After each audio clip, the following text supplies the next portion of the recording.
ইতিহাস বিদ্যার্থী tutorial channel থেকে আপনাদের স্বাগত জানাই। আজ আমি সামন্ত প্রথার উৎপত্তি ও অগ্রগতি নিয়ে আলোচনা করব। তাহলে দেরি না করে আলোচনাটা শুরু করি। মধ্যযুগের ইউরোপের মতো প্রাচীন ভারতে সামন্ত প্রথা ছিল কি না এই বিষয়ে পণ্ডিতদের মধ্যে মতভেদ আছে। মধ্যযুগের ইউরোপের আক্ষরিক ছবি ভারতে দেখতে পাওয়া না গেলেও সামন্ত প্রথার কয়েকটি নিজস্ব চরিত্র 300 খ্রিস্টাব্দে ভারতে দেখা গিয়েছিল। সামন্ত প্রথার দুইটি বৈশিষ্ট্য যথা ভূমিসত্ত্বের বৈশিষ্ট্য আর ভূমধ্যিকারীদের রাজ্য শাসনের ক্ষমতা। মৌর্য পরবর্তী যুগ থেকে কয়েকটি ভূমি পট্টলি দেখা যায় যাতে জমি দান করার সঙ্গে যে অঞ্চলটি দান করা হয় তার শাসনের অধিকারও দান করা হয়। ফলে দান গ্রহীতা জমিদারির সঙ্গে সঙ্গে শাসন ক্ষমতা পায়। এইভাবে সামন্তপ্রভুর ব্যক্তিগত শাসনের ক্ষমতা গড়ে ওঠে। দ্বিতীয় খ্রিস্টাব্দে সাতবাহন রাজারা বৌদ্ধ শ্রমণদের শাসনের ক্ষমতাসহ ভূমি দান করেন। এই জমিতে রাজকীয় সেনা কর্মচারী পুলিশ ঢুকবে না বলা হয়। রাজার রাজস্ব আদায় শাসনের ক্ষমতা এভাবে হস্তান্তরিত হয়। দ্বিতীয় প্রবর সেন বাকাটক অনুরূপ শর্তে ভূমি পট্টলি দেন। এই অর্থে খ্রিস্টাব্দ 2-3 শতকে সামন্ত প্রথার চিহ্ন দেখতে পাওয়া যায়। গুপ্ত যুগের সামন্ত প্রথার বৈশিষ্ট্য সেটা কেরম ছিল? গুপ্ত যুগের ব্রহ্মোত্র বা ব্রহ্মদেয় ভূমি পট্টলিগুলিতে সামন্ত প্রথার লক্ষণ স্পষ্টভাবে দেখা যায়। দান করা জমিতে যে কৃষক কারিগর ছিল তাদের আনুগত্য অতঃপর দান গ্রহীতা ব্রাহ্মণকে দিতে বলা হয়। রাজকীয় কর্মচারী সেনা ছত্রধারীরা ব্রাহ্মণ দানগ্রহীতার উপর কোনো প্রভাব খাটাতে পারবে না বলা হয়। গ্রহীতা ব্রাহ্মণকে তার সম্পত্তিতে কোনো অপরাধ অনুষ্ঠিত হলে শাস্তি দিতে পারবে বলা হয়। রাজার 7টি অধিকারের মধ্যে কর আদায় ও আইনশৃঙ্খলা রক্ষা প্রধান। এই দুইটি অধিকার এই ভূমি পট্টলিতে ব্রাহ্মণকে ছেড়ে দেয়া হয়। বুদ্ধ ঘোষের পালি গ্রন্থে ব্রহ্মদেয় ভূমি বলতে জমি গ্রহীতার জমির উপর শাসন কর ও বিচারের অধিকার বোঝায়। সুতরাং এই প্রথার ফলে ব্যক্তিগত শাসনের অধিকার, যা হলো সামন্ত প্রথার অন্যতম প্রধান লক্ষণ, তা স্পষ্টভাবে ধরা পড়েছে। মধ্যস্বত্ব ভোগী শ্রেণী সেটা কি? সামন্ত প্রথার দ্বিতীয় বৈশিষ্ট্য হলো প্রধান সামন্ত কর্তৃক আনুগত্যের ভিত্তিতে অধীনস্থ সামন্তকে ভূমি বন্দোবস্ত দান এবং এভাবে মধ্যস্বত্ব প্রথার উদ্ভব। 397 খ্রিস্টাব্দে স্বামীদাস লিপিতে দেখা যায় যে মধ্যপ্রদেশে তিনি এক বণিককে তার জমি দান করার অনুমতি দিচ্ছেন। গুপ্ত যুগে রাজ কর্মচারীদের বেতনের বদলে জায়গির দেওয়ার প্রথা প্রবল হয়। জায়গির দ্বারা কর আদায় করে তাদের প্রাপ্য মেটাত। ক্রমে কর আদায়ের দায়িত্ব জায়গিরদার ও জমিদারদের হাতে অনেকটা চলে যায়। রাজা সামন্ত প্রভুদের কাছ থেকে কর আদায় করতেন। ফাহিয়েন বলেছেন যে সাধারণ লোকেদের ঘর বাড়ি সরকারি খাতায় নথিবদ্ধ করতে হতো না। এর থেকে জমি ও কৃষকের উপর রাজার অধিকার শ্লথ হওয়ার ইঙ্গিত পাওয়া যায়। 7ম খ্রিস্টাব্দে হিউয়েনসাংও এটা লক্ষ্য করেন।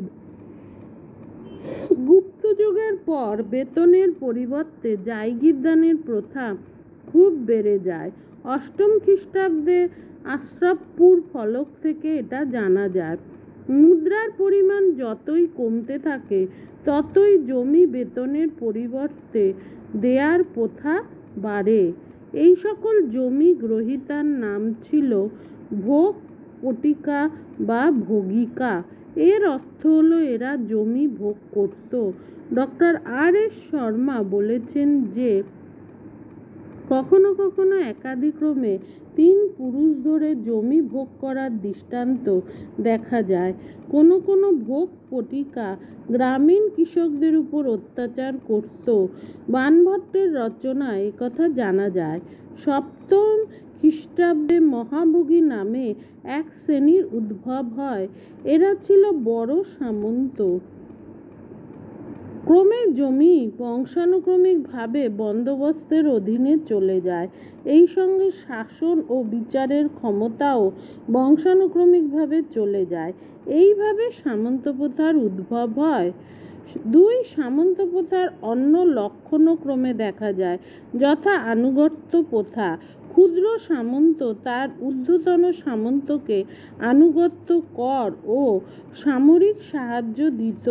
সমুদ্রগুপ্ত তার ধর্মবিজয় নীতির মাধ্যমে সামন্তদের নিকট এরূপ বশ্যতা নেন।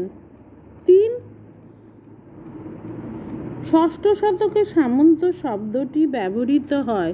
পল্লব রাজারা সামন্ত সুধামণি শব্দটি ব্যবহার করতেন সৎ ও বশংবদ সামন্ত সম্বন্ধে। মৌখরী ও মান্দাসর লিপিতে সামন্ত শব্দের ব্যবহার দেখা যায়। বলবীর 6ষ্ঠ খ্রিস্টাব্দ লিপিতে সামন্ত মহারাজ শব্দ ব্যবহার করা হয়েছে। 4 বাণভট্টের কাদম্বরী নামক রচনার অনুগত সামন্তর প্রভুকে এরকম প্রণাম দ্বারা আনুগত্য প্রদর্শনের কথা বলা হয়েছে। এর মধ্যে মাথা নিচু করে প্রণাম জানানো ছিল সর্বপ্রধান ও সর্বপ্রচলিত প্রথা। তারপর পদধূলি গ্রহণ ছিল আরেকটি স্বীকৃত প্রথা। এছাড়া প্রভুর ছত্রধারণ অথবা প্রহরীর কাজ প্রভৃতিও করতে হতো। বিদ্রোহের পর গলায় তরবারি বা কুঠার বেঁধে প্রভুর কাছে ক্ষমা ভিক্ষা ছিল আর এক ধরনের আনুগত্য জ্ঞাপন। প্রভুর সঙ্গে সামন্তদের সম্পর্কের উপরে আনুগত্যের ধরন নির্ভর করত। এই আনুগত্যের শর্ত ছিল। সেই শর্তগুলো কি ছিল? ঊর্ধ্বতন প্রভুর সেবার জন্য অধস্তন সামন্তদের যা করতে হতো তার কথাও বিভিন্ন শিলালিপি থেকে জানা যায়।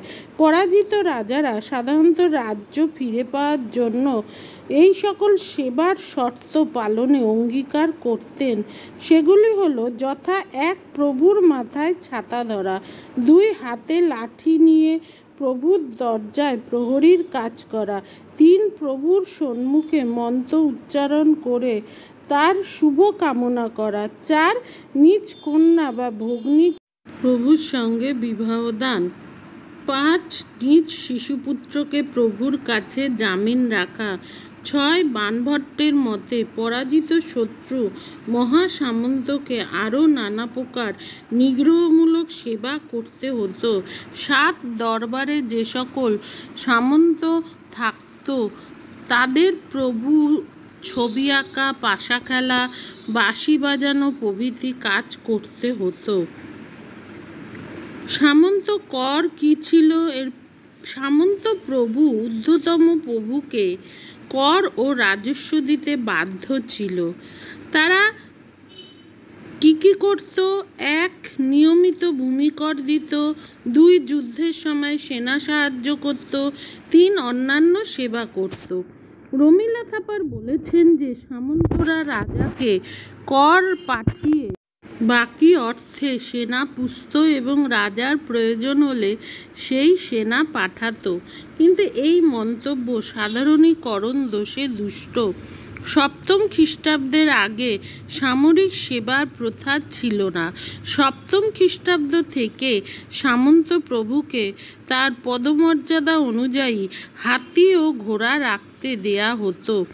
727 খ্রিস্টাব্দে চীনা সূত্র থেকে জানা যায় যে এক ভারতীয় রাজার 900 হাতি এবং তার সামন্তের 200 থেকে 300 হাতি ছিল। সবশেষে সামন্ত প্রথার ফলে কৃষকদের অবস্থা আলোচ্য। রমিলা থাপারের মতে শূদ্ররাই জমি চাষ করত এবং ফসলের একাংশ প্রভুকে দিতে বাধ্য থাকত। এই অর্থে সামন্তরা সেনাদল পুষত। Doctor R.K. শর্মা বলেছেন যে এই মন্তব্যের দ্বারা সামন্ত প্রথার অধীনে কৃষকদের অবস্থা পরিষ্কার বোঝা যায় না। ডক্টর শর্মার মতে কৃষকরা সামন্ত প্রভুর সম্পূর্ণ অনুগত থাকতে বাধ্য হতো। প্রভুর ইচ্ছা মতো কৃষককে উচ্ছেদ করতেন ও নতুন কৃষক বসাতেন। গুপ্ত ভূমি পট্টলি থেকে জানা যায় যে গুপ্ত কৃষকদের ভিস্তি বা শ্রম দিতে হতো। প্রভুরা প্রথামত শ্রম বা বেগার আদায় করত। বলবিল লিপিগুলিও এই সাক্ষ্য দেয়। কারিগর শ্রেণীর উপর বাধ্যতামূলক বেগার আরোপ করা হতো। স্মৃতিশাস্ত্রে কারিগরদের মাসে 1 দিন করে শ্রম দান করতে বলা হয়েছে। 592 খ্রিস্টাব্দের একটি সনদে দেখা যাচ্ছে যে জোর করে বাধ্যতামূলক শ্রম বণিক নিগমগুলি কারিগরদের কাছে কর আদায় করত। মধ্যযুগে দাস ও কর্মকারদের বাধ্যতামূলক শ্রম দিতে হতো। সামন্ত প্রথার ফলে কৃষক কারিগর শ্রেণীকে এই শ্রম দিতে বাধ্য করা হয়। বাধ্যতামূলক শ্রম বা বেগারকে বলা হতো সভা ভিস্তি। বাৎসায়নের কামসূত্রে চাষের কাজে ব্যাপক বেগার খাটানোর কথা জানা যায়। গ্রাম প্রধানরা তাদের স্বার্থে এই বেগার খাটাতো। এমনকি কৃষক রমণীরাও সুতা কাটা বাড়িঘরের কাজে বেগার খাটতে বাধ্য হতো। ক্ষেত্রস্বামী বা কৃষক ও কারিগররা সামন্ত প্রথার ফলে ও ভূমিদাস প্রথার ফলে ভূমিদাস বা অর্ধদাসে পরিণত হয়। আজ আসি।